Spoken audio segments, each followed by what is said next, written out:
Welcome to the Cultivating Success podcast. Jeff Sofer and Jonathan Wolfson are brothers and business partners of the top landscaping company, Nature's Experts. Nature's Experts is home to 6 companies that cater to all your outdoor needs. To learn more about Jeff and Jonathan, simply visit us at www.naturesexperts.com. On the podcast, Jeff and Jonathan bring together other business owners and entrepreneurs to share with you how they developed a prosperous company and how you can too. You will gain insights and meaningful advice on creating the building blocks to success and longevity in the entrepreneurial realm. And now, here are your hosts, Jeff Sofer and Jonathan Wolfson. Stephanie, thank you for joining us on the Cultivating Success podcast. Thank you for having me. Good morning. It is our pleasure. We're excited to have you here. We always like meeting new different people that can bring value to our listeners and really kind of shed insight for us even too, as business owners and entrepreneurs of how we can continue to grow and develop and cultivate our business. So Stephanie, please tell us a little bit about yourself and what you do. Awesome. So I'm Stephanie Menji and I'm an art business mentor. So basically what that is that I help artists sell their artwork, create strategies for growing their businesses, and I coach them throughout that journey so that they're able to create profitable careers with their creative work and their careers. Oh, interesting. So I'm guessing you have to be an artist yourself also, I'm guessing, right? Yes, I was at one point for a very long time before I decided to transition and go all in helping artists with their careers. So you did the creative part and now you're doing the business part. That's right. So what kind of art do you actually like to do? So I went to art school for art photography. So I did that for some time. I also did a lot of graphic design, and somewhere in between, I was creating collages and basically artwork that combined both of those mediums. So in my early 20s, I did a lot of shows involving those things. Very interesting. So where did you grow up exactly? Like, how did you get into doing like your whole art and your creative like nature? Like, where did it really come from? And how did you even discover that you had it in you to be a quote artist? Well, I think it wasn't just doodling or doing something just as a kid. How did you really formally like want to go into that as a way of making money? Yeah, well, I think for most artists, it does start when you're a child. So, you have some kind of interest, you like drawing. I had always been creative, but I think another aspect of my creativity was that my dad was a graphic designer. So I grew up seeing him designing things. The first computer I ever used was the 1994 Macintosh. So I had like very early start with like graphic design with those things. And then as I got older, actually my mom, she was going to nursing school while I was a kid, and she happened to take an art appreciation class. So as a family, she had to finish these assignments. My dad was a artist in some way. We would go to the museums, and I think that's where it really clicked for me, where it wasn't just doodling on a piece of paper, but there were artists, creating these beautiful works, beautiful exhibits in museums. And then you were inspired. Of course. And then fast forward a few years, I ended up working at an art museum as a teenager, and that just kind of kept escalating my desire to not only be creative, to be an artist, but to actually make a career out of it. Well, they always say you want to try to figure out how you can mix exactly what your interests are and to figure out that's really what you should be passionate about. Like if that's what you're passionate about, you should try to make it into a business. So how did you really transition from the art into a business really? Yeah. So this was after college, right? I thought that I had everything planned out, that I was going to go out and create artwork and work at a museum and do like the corporate side of things and the creative side. But then things never go as planned in your 20s. And I actually landed a job in marketing as a graphic designer for a textile company. And it just so happened that that textile company worked very closely with artists to license their creations and their artwork to the fashion world, to the textile world. And I started seeing how these artists, they were creating fine art, but on fabric. And I started thinking, well, I never got to learn any of that stuff in college. I never understood business. I never had a way of really doing this. So I really jumped right in. I started learning more about marketing, business. I really really immerse myself into the business world. And after a few years of really doing that, that's when I thought, okay, I think this is a time to combine those skills that I've learned in business with all of the creative things, because there aren't really many resources for artists that want to grow their businesses. You either know the creative side really well, and then you're out into the wolves trying to figure things out, or you're really good at business. I was going to say to you, sorry to interrupt you, but I was going to say to you, you know, I think that being an artist, I mean, first of all, it's like doctors. Most doctors, they say, are not great business people. So it seems like artists, could they fall into the same category where it's like, you know, usually an artist, you think of someone creative, they really don't necessarily have like this astute business mind, or do they? Yeah, I think there is some truth to what you're saying, how most artists, they want to just focus on the creative aspect of things because Yeah. that's your passion. Yeah. That's what you love. But then in a world where social media is so important, personal branding, and really you being able to sustain yourself with your passions, the business side is also very important, unless you just want to do it as a hobby. But if you want to do it as a living, you have to know the business aspect of things. So are you a unicorn in your space, in your industry? I guess you would say somewhat, Yeah. somewhat of a unicorn. Yeah. So I think would be really interesting is that, you know, you're in an industry that isn't well traveled by most, I would say, right? There's probably like really big, you know, companies that are out there that sell art, Yeah. right? And then there's artists who sell their art, but then there's probably not a lot of people, particularly like you, who really can connect artists with processes of scaling their art to become it more of a career. Does that sound correct? Yep. So how, I guess, really did you first implement like that very first customer, the very first artist, the very first entrepreneur, because an artist really is an entrepreneur because Right. you're creating it for other people. How did you really start that process of really helping someone? So at the beginning, I did a lot of research because I thought if I'm going to go into this, I want to make sure that the product that I'm delivering is not only good, but I'm actually able to help somebody, because in the end, it's a service that I'm doing.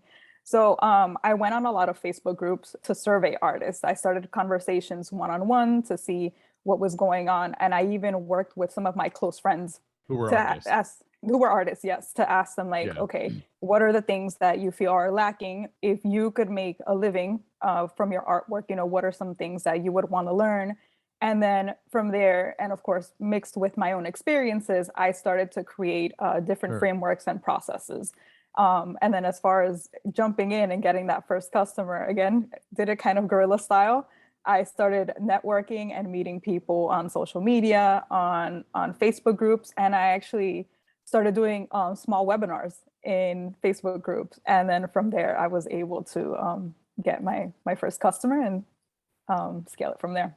Well, I love the fact that you really use all of the different tools that are available. And it seemed more like it was more of an organic process through exploration. Are you talking about the tools from social media? Just all the tools that are available. You know what I mean? Like, you know, people, resources, know-how, using the internet, social media platforms. You're using all of these different things that you've learned, and you've really seemed to build on all of them, And but all of then those- explore all of them. And all of those things didn't cost her any money. You know, it was her time, but she didn't pay for any of those things. So That's right. That's good. You know, I really admire the fact that you really kind of saw that you wanted to do something, didn't really know how to do it, besides continuing to learn, continuing to network, continuing to explore the process or whatever. And the thing is that the webinars that you hosted, you probably learned just as much as the people that you were probably teaching, because they were asking you the kind of questions that you needed to have answered by, like, you know, the real people that are out there to actually help you formulate your process. I have a little bit of a silly question. How do these artists, maybe you think of this, John, what do you think of this question? You know, most artists, they say, are starving, you know, starving artists that, you know, don't really have any particular clients or customers yet. How do those artists pay you? Because you need to be paid by them so you can teach them. So was that something that you thought of? And is that like a real issue? Yes. I think I hate the stigma of the starving artist because most people believe, because that phrase has been around so long, they think that most creative people or artists, they're just sitting in a dark room creating artwork, and that's it, of being like bohemians. But Right. in reality, most artists have professions outside of art. I've worked with Oh, a I lot see. of To supplement their teachers. income. Yeah. Yeah, I've worked with a lot of teachers.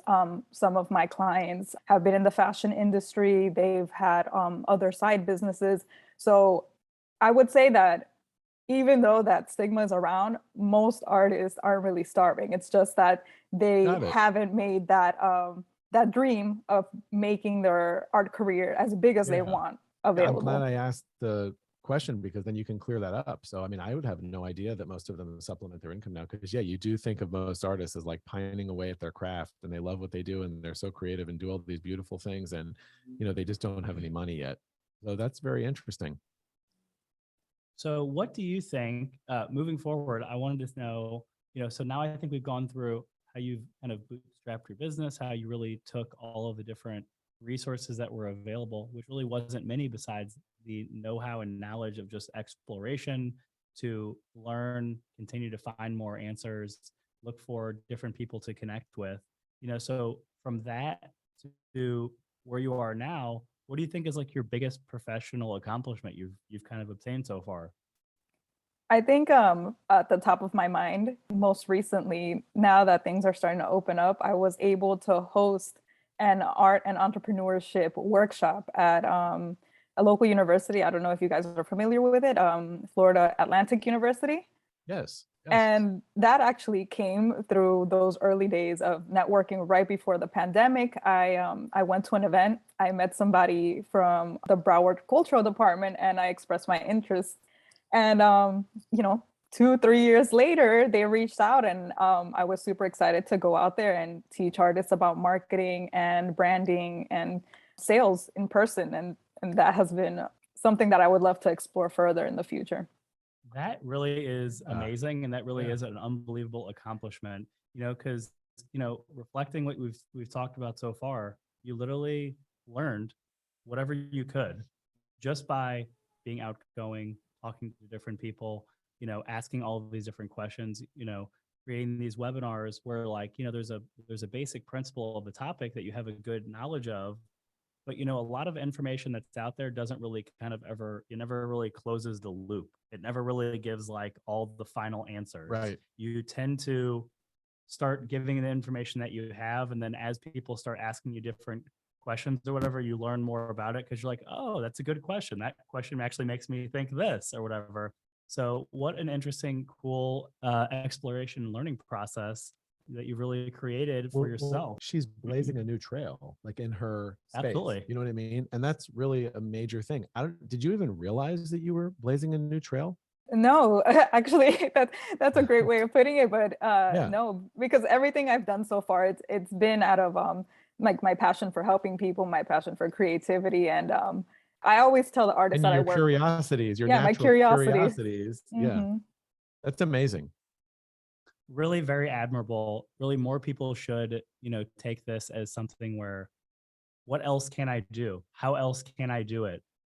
What is my next, step in life or whatever? How can it really, benefit me moving forward to, become the best kind of, entrepreneur I can be and help the most amount of people? Because ultimately, how you help people is how much money you make. It's not just from helping yourself and learning more stuff or whatever. The stuff that you learn, you have to apply it so you can actually benefit other people so you can be paid something. For sure. So as you're continuing to grow your business or whatever, how do you really seem to find more knowledge? Like, do you read a lot? Do you attend other webinars and you kind of learn from doing those? Like, what's the way that you've continued to increase your education in the industry? Yeah, I personally love reverse engineering different strategies that people in different industries are using. So right now, I've been very interested in the tech industry because it's really moving fast, especially the boot camp scene, because it works very similarly to the info product online education. You gotta educate an old guy like me, huh? Like, I don't know if you're familiar with programming boot camps and tech boot camps that teach people how to become programmers, UI UX designers. So basically, boot camps So are is that a kind of a new word for like certification, kind of? In a way, yeah. So these have been around for a couple of years now, and they're a very accelerated way of people being able to get these professional skills in technology, but in a few weeks and months compared to going to college and being in school for 4 or 5 years for computer science. I think that's a very interesting space, and a lot of people are taking advantage of that. So I love to see what kind of strategies they're using to try to apply it in my industry. I also read a lot. I don't know if you can see here on camera, but this bookshelf, I've probably read like a good 85% of all these books. I'm going to conferences. I love to read also too, and I'm actually the same way, where I actually kind of like to really surround myself by knowledge. And you almost like, if you see a book that's good, even though you've like read so many, you have, I'm sure, a whole bunch that you haven't read yet, you just don't know what's going to spark your interest at the exact time that you finish a book, and then to the exact time that you start another book or whatever, you might just feel a little bit different. That's why you just like, for me, literally whenever I'm at the library or if I'm online or I see a book that or whatever that interests me or whatever, I'm like, I got to buy it, got to have it. Just, I don't know when I'm going to need it exactly or how I'm going to use it or whatever, but I'm the same way or whatever. I love it. I think the more you learn, the more wholesome your life gets, the more you earn over time. So it's definitely something that I'm always doing. So I am not very familiar with these business boot camps. So I have a couple questions actually. So a business boot camp seems really like a great idea. So it's not a certification. It is really more of a in-depth, longer term crash course of learning applicable industry knowledge for whether you're in the tech industry, whether you're in the art industry, or anything of that nature. Does that sound right? Yep, that's correct. So how do people find something like that? Because I don't know that actually. And I love to learn. I love to learn new things or whatever. And really, as far as myself being an entrepreneur and Jeff and us having all of these different businesses, we have to be really, really well skilled at a lot of different things. So a business boot camp really could be helpful with us. So like, how do you find one or the one that you're specifically looking for? Obviously, yours are more interested towards art and sales and marketing and all of that stuff.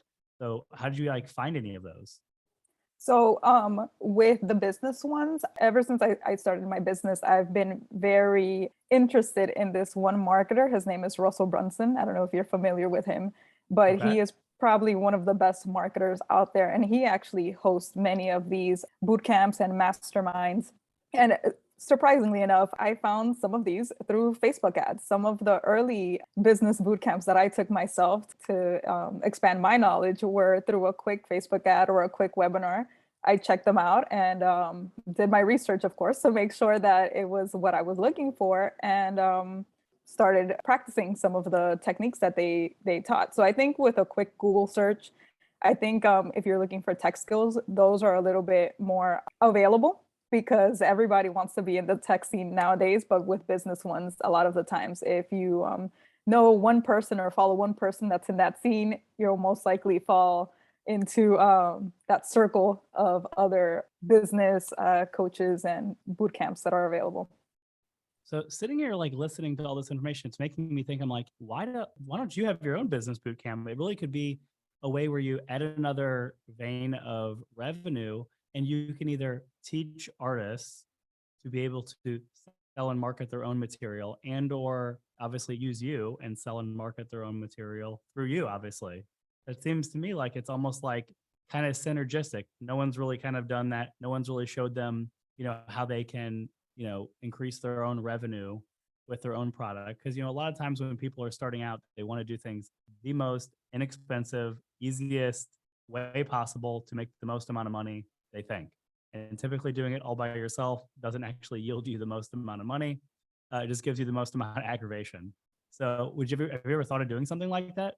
Recently, I think that's something that I have been considering. Perhaps in my next 3 to 5 year goal, that could be something that's coming soon. Very cool. Very, very, very cool. And do you really only work locally with certain artists, or do you actually work like all across the United States? Like, how do you actually find the right customer for you? Yeah, actually, I've worked with people all over the country, actually all over the world. I've had customers in Australia.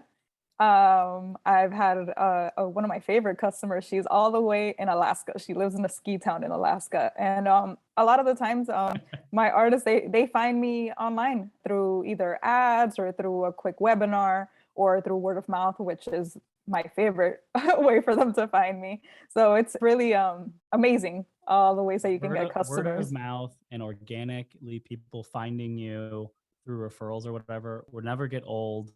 And it was really going to always be the best way to actually, earn someone's business is through referrals, is just by doing a really unbelievably great job and having a raving fan of you that think that you did such a good job that they just have to tell somebody else. That's when one customer turns into two customers turn into four, so on and so forth. For sure. So I know you were going into the last thing I'd like to touch on or whatever, because I feel like we've talked about how you've developed your own business, how you've kind of created this industry need of trying to help more artists, besides just, put your art on this particular site and kind of expand on that to now, what is really your goal that you want to accomplish? I know you said before the business bootcamp thing, you've been thinking about that and how you can apply that towards, the future of your business. Like, what do you see for the next 3 or 5 years in your business? I would love to start doing more in-person workshops to get the local community more involved. Like I said, I've been working a lot with people all over the country, but I'd love to expand in that way. And then potentially in the future, maybe have events where I can travel to different locations and have these rooms with artists in local art studios or in residency programs, teaching them these hands-on skills. Because I just love the one-on-one relationships that you can build when everybody's sharing those ideas in one room. That is awesome. Like, what would you want to exactly, what is like, do you want to have different courses for different things, or you want to have like a whole portfolio? So you really want to take this more, it sounds like, to, having two real businesses, one of, quote, helping artists and selling art and marketing it. And then the other one is really to be helping people through selling art and marketing and giving them the tools and resources. Does that sound all right? Yeah, definitely. That is really, really, really cool. We're actually thinking along the same lines. So when you said that or whatever, I'm like, we started this podcast. We are writing a book actually right now, have been thinking a lot of those same things as far as like, what is really next? And, we have scaled our business to a certain level right now. And, you do definitely get to a certain point where you're like, what is next? More is more, but you've also like, you want to figure out what's going to actually make you happy with what you're doing versus what is going to give your customers the best value also too. And going through a constant state of evolution and education personally really helps feed the business side, I think. Definitely. So, Stephanie, we really appreciate you joining us on the Cultivating Success podcast today. Thank you for joining us. I feel like we've learned a ton about you and your business and really how you can help people. So I think if you could let everyone know how they can get in touch with you, that'd be great. Of course. So you can learn more about me at menji.co. So that's menji.co. And if you'd like to check out some resources like a free guide, a few videos that I have up in my Facebook group, you can check out menji.co/explore. And there you can sign up and check out my free resources. Very cool. Stephanie, very nice to meet you. Continue to keep helping people through selling their art, marketing their art, and really kind of, I think, everyone getting in touch more with their creative side. So have a great day. Stephanie, thanks again. Thank you. This has been the Cultivating Success podcast with Jeff Sofer and Jonathan Wolfson. To learn more about Jeff and Jonathan and their businesses, visit www.nature'sexperts.com.